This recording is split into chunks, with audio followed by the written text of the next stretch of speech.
My boy was lying unresponsive on the bathroom floor. How did a simple bath end up like this? Today, I'm going to be talking about epilepsy and how seizures can affect anyone. There is no age where you can have your first seizure.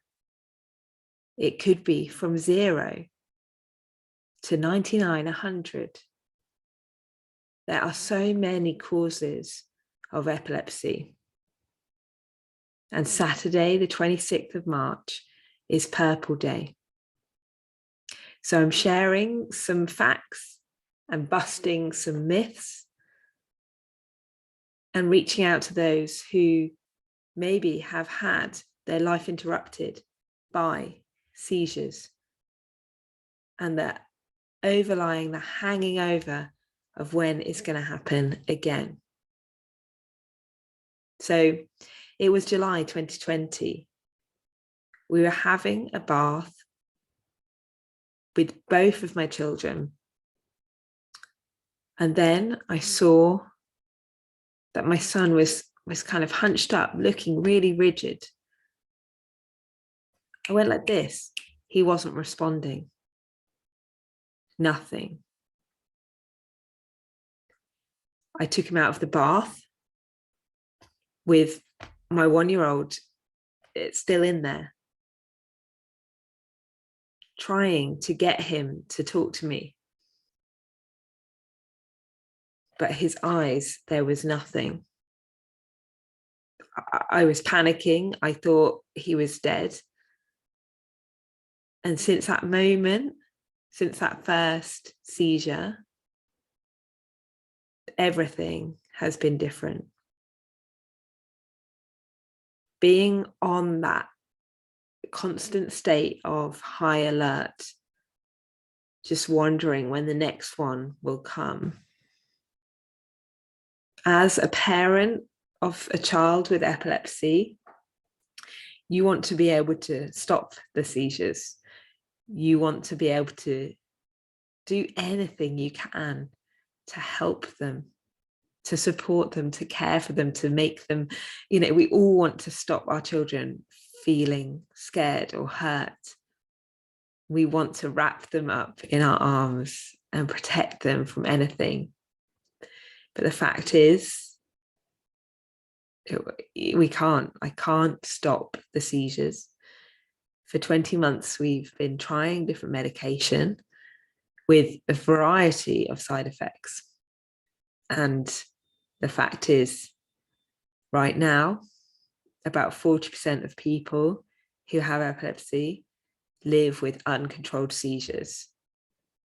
So that is why it's really, really important for charities like Epilepsy Research UK, all of their work that they do, Young Epilepsy, Epilepsy Action, to try and raise awareness for epilepsy and those living with this condition. There is no cure. Treatments, like I said before, don't necessarily help about 40% of those living with epilepsy. And there's so many different causes, and many causes are unknown. The brain is so complex. The brain is amazing. And they are doing so much research. Research into epilepsy, which is the most common neurological illness that there is really underfunded. And so that's why charities are so important. And that's why my brother did 4 half marathons in 4 days to raise over £6,000 for Epilepsy Research UK. So what are some of the myths about epilepsy? What are some of the things that that you know about epilepsy? What are some of the things, or any questions about it? Then please put them in the comments. So first of all, what I knew about epilepsy before my son had epilepsy was hardly anything. I thought that seizures were caused by flashing lights. That's it. So, I thought, well, if you can avoid some nightclubs and strobe lighting, then you should be fine. But no, only about 3% of people with epilepsy have photosensitive epilepsy, and so that's their trigger. But, the other 97%, that is not their trigger. For my son, we're trying to kind of work out triggers, but it seems to be that excitement, illness, and anxiety are his triggers, as well as sometimes like baths if the water's too hot. So we avoided baths for about a year, and swimming, because we were, we were told that it's safer to have while seizures are uncontrolled, it's safer to have showers, and obviously we need to be there at all times. So the things with a lot of people's triggers, it's really hard to avoid. I want my child to have that excitement and that joy. I don't want to stop that. But then at the same time, I don't want him to have seizures all the time. So therefore, we have to balance. So for example, at his sister's birthday, he had a seizure. Over Christmas, he had about 4 in 5 days. And all of those things, we were trying to limit the excitement, but allow the excitement, because you can't stop it. And I don't want to stop excitement. I want him to see things with wonder. His eyes light up when he's excited. But yeah, and illness is so hard to stop. Illness, colds, etc., anything else trigger more seizures for him. And also when he's feeling stressed or anxious, when there's a change of routine, when there's transition periods, anything like that could potentially trigger it. And life, unfortunately, is full of stress and anxiety. It's full of excitement and illness and everything like that. So it's really tricky if you're living with epilepsy and you have triggers, like many, like stress and things like that. Your seizure threshold lowers, and so you're more likely to have seizures if they are uncontrolled. And so it's really hard living with that constant kind of cloud, like, is this going to happen right now at this exciting time? Is this going to happen? What are we going to do? How's that going to affect him? So it's that constant, threat of seizures, but also it's the impact after the seizure. So the seizures, there are 40 different types of seizures. My son has about 4 different types of seizures. And it's not always the stereotypical, what you see on the films, the tonic-clonic, where with the shaking on the floor. That is often what's depicted in the media. But there are so many different types. So his most common type is focal impaired awareness, where there's no response there. But also he has some focal awareness seizures, where you can get that sense of deja vu, that sense of dread, that he gets pins and needles in his right side because it's the left side of his brain that is affected, which then goes towards the right side of his body. And he's screaming in pain because his right foot is pins and needly and he's hurting. There's so many different types of seizures, so you can't classify all epilepsy in one box. It affects people in so many different ways. And so if you know someone with epilepsy, then ask them about how it impacts them. Fortunately for some, the medication can help them be seizure free for many years. But then actually when the brain changes, especially around teenage times, or often around menopause or older people, the brain develops and changes, and so therefore seizure control may go, and then suddenly you're back with seizures that are uncontrolled. So even if someone has not had a seizure for say 7 years, they could potentially have a seizure at any point, because there's no cure. None of the treatments is a cure for epilepsy. So yeah, some tips for if you are a parent who child just got diagnosed with epilepsy. I remember thinking, right, my child's just got diagnosed with epilepsy, now what? I mean, even in the process of getting diagnosed, that sometimes takes a long time. Fortunately, in one way for us, after the first seizure, they don't diagnose after the first seizure. They send you home and they say, right, okay, if he has another one, then come into hospital. He had 2 in quick succession, maybe about a week after. So therefore, we were actually then admitted to hospital for a longer period of time. And then he had an EEG brain scan, and it was quite clear that actually the brain waves are constantly kind of affected. Whereas for some people, you will only see different brain waves when they are actually having a seizure. But for Solomon, it was kind of constant background there. So the diagnosis process for us was relatively simple, but for others, you sometimes have to fight for a while. The bit that's been challenging for us is the treatment, and there has been many times where I've had to fight. And if you are a parent of a child who's had a seizure or has just got diagnosed with epilepsy, you need to not be afraid of being that pushy parent, because actually, we are standing up for our children. The medication that is prescribed is very strong because it affects the brain. And so therefore, the side effects are sometimes very big. Depending, again, they affect people in very different ways. So therefore, you need to be able to know your child and stand up for your child. In the first medication that we were on, he totally changed. He got so angry, and his eyes changed. So I fought to take him off that one. We are now on 2 different meds that again are still not helping control his seizures. And so we're going to try then a 4th one. So we'll be on to our 4th, but weaning one off, putting one on. And again, that has a massive impact.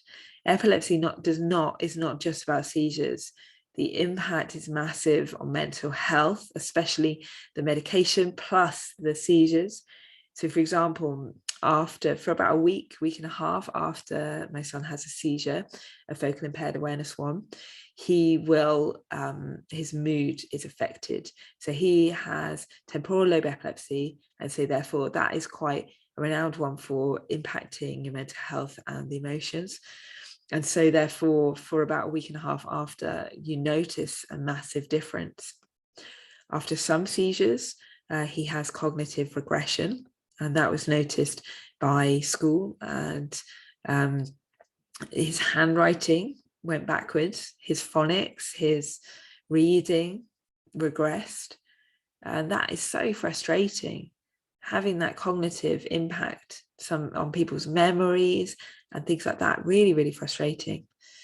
And so it's about managing that and managing their emotions and managing and trying to do what you can to help them. And that's why I created my feelings pad for him, because I knew that I could not control his seizures, however hard I try. I can pray to God and I know that he's got him, but I cannot control his seizures. So therefore, the impact of them on the emotions, on memory, etc., that's where you can kind of try and help them. So surround yourself with people who get it, learn as much as you can, but you can feel overwhelmed. Know and do what you can, but also take some time for yourself, because being constantly in the state of fight, flight, and freeze is damaging for your own mental health and overwhelm. And that's why, again, I created something for me to help with my overwhelm. And that is why I'm passionate about helping others as well, and sharing some of the things that the realities, the cognitive regression, potentially the effect on mental health, and also some really scary things like something called jamais vu. So after one seizure, he did not know who I was at all. He was screaming for mummy, and I said, "Mummy's here." And he said, "You're not my mum." And that, for the impact, he must have felt so scared, not knowing who I was. And for me and my daughter witnessing that, that's traumatic. Witnessing your child having a seizure is trauma. And for any siblings as well, it's really hard for them, and hard for you to then also think about them, and the impact on them as well is really important, because they see it, they see everything, because they do. And it's, so trying to explain what epilepsy is, there's a really good book, My Abilities and Me, based on talking about epilepsy. It's really good because it shows the EEG, it shows the brain scan, it shows different things, and it shows that actually we've got epilepsy, but we can do loads of different things. And epilepsy is is a condition that my son has, but it doesn't define him. There are extra struggles that he has to deal with because of it, but he is him, he is himself, and he is amazing, and he is very resilient, dealing with a lot of hospital stays and things like that. So there's just a little bit of reality of a personal account of dealing with epilepsy. And there will be many, many different ways that epilepsy affects different people. But if you are feeling alone, then reach out to me. I have been there and I have felt really alone and unsure, especially after that first seizure, and in that battle of knowing what to do, what medication, what do we do that's best. So if your child has been recently diagnosed or not, then please do connect with me, reach out. I'm here to listen. I'm here to tell you you're not alone. And those that don't know anyone with epilepsy or not affected, just if you come across anyone, then ask them about it, ask them how it actually affects them. There'll be a variety of different answers. And also, get trained in seizure first aid. Anyone at any point can have their first seizure. When we had that bath, that was not what I expected then to be doing that evening, to be going to hospital, to be, just transformed into this new world of different words to learn and different medications to look at and different tests. So know that there's not one type of seizure, there's about 40. And look at sites like Epilepsy Research UK, Epilepsy Foundation, Epilepsy Action, Young Epilepsy, loads and loads of resources. I do have a Facebook group that's now archived, but has really good information in. My child got diagnosed with epilepsy, now what? So you can join that and you can have a look at it, because it's got loads of content in the guides that will be really, really helpful. So thank you for listening, and remember on Purple Day, March the 26th, to raise awareness, to learn something about epilepsy, and to support those, to let them know that they are not alone. Thanks.